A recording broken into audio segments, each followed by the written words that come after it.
네, 임동건 변호사입니다. 오늘은 간단한 주변 신변잡기에 관한 얘기로부터 좀 시작을 할까 하는데요. 오늘 어느 분이 이런 말씀을 하신 적이 있어요. 이제 본인은 지갑을 길에서 가다 주웠는데 그거를 이제 돌려줄 생각, 그러니까 경찰서에 갖다 줄 시간이 없어서 집에서 지금 보관을 하고 있던 차에 경찰로부터 이제 연락을 받았다라는 얘기를 전하면서 이런 경우에 어떻게 해야 되느냐 이렇게 이제 문의를 주신 사례가 있는데, 어, 우리나라는 계획범죄하고 우발적 범죄하고 그렇게 크게 차이를 두지는 않습니다. 미국 같은 경우에는 1급 범죄, 2급 범죄 해가지고 고의적 범죄에 대해서 특별히 가중처벌하는 그런 규정들을 두고 있는데, 우리나라는 특별히 그렇지는 않습니다. 양형에서만 우발적 범행인지 아니면 계획적 범행인지에 대해서 판단을 받도록 하고 있고요.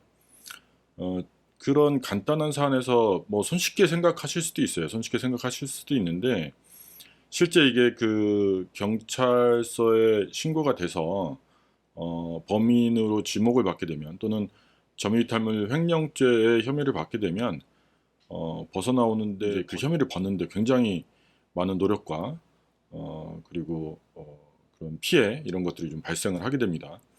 그래서 유의하실 필요가 있는데, 점유이탈물 횡령죄라는 거가 어떻게 측정이 되느냐? 대부분 보면 이제 피해자가 어디서 잃어버렸는지 정확히 알 수 없는 경우들이 있어요. 또는 정확히 알고 있다라고 한다면, 우리나라 CCTV 굉장히 잘 돼 있지 않습니까?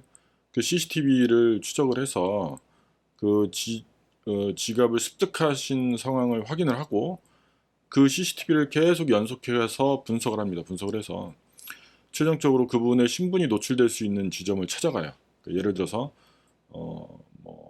그 신용카드를 사용한다든지 아니면 어떤 신분이 드러날 수 있는 행위를 했을 때 그 행위를 가지고 피의자를 특정하게 됩니다. 근데 말 그대로 그 순간 그분은 이제 피의자가 되는 거예요.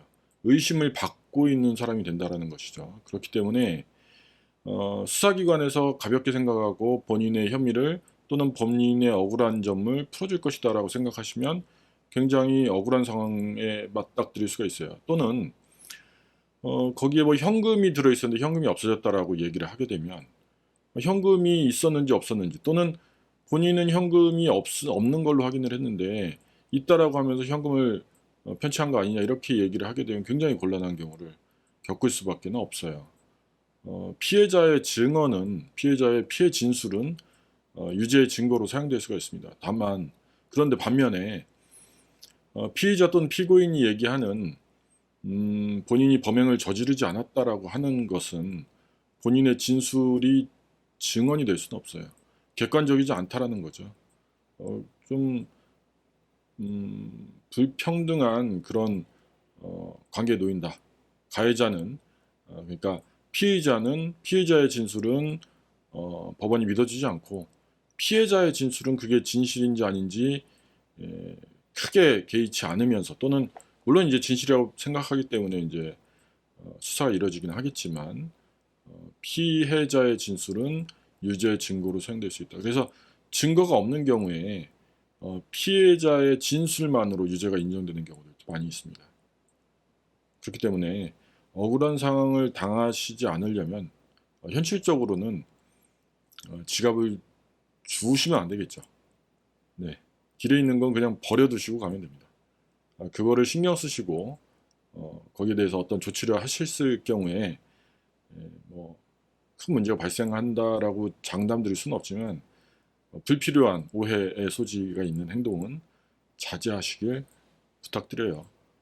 세상에는 이상한 분들이 많이 있습니다. 또는 본의 아니게 이상한 상황으로 끌고 가는 그런 경우에 연루되는 경우도 많이 있어요. 그거 벗어나시려면 굉장히 힘듭니다.